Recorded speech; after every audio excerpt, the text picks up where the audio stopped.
আসসালামু আলাইকুম। রাসূল বলেছেন, আল্লাহ তাআলা কিয়ামতের দিন বলবেন, হে আদমের সন্তান, আমি অসুস্থ ছিলাম, তুমি আমাকে দেখতে আসোনি। বান্দা বলবে, হে আমার প্রভু, আপনি তো সকল জগতের প্রতিপালক, আমি কিভাবে আপনাকে দেখতে যেতাম?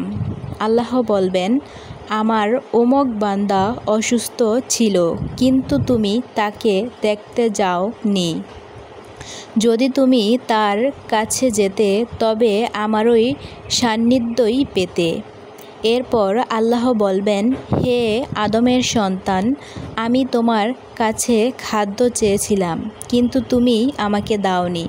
বান্দা বলবে, হে আমার প্রভু, আপনি তো রব্বুল আলামিন, আমি কিভাবে আপনাকে খাওয়াবো?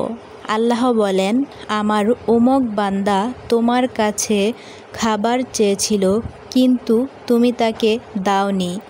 যদি তুমি তাকে খাওয়াতে, তবে আজ তার প্রতিদান আমার কাছেই পেতে। আবার আল্লাহ বলবেন, হে আদমের সন্তান, আমি তোমার কাছে পানি চেয়েছিলাম, তুমি আমাকে দাওনি। বান্দা বলবে, হে প্রভু, আপনি কিভাবে পানি পান করবেন?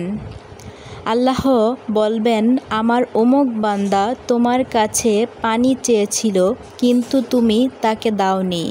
যদি তুমি তাকে পানি দিতে, তবে তার প্রতিদান আমার কাছেই পেতে। সহিহ মুসলিম, হাদিস নং 2569।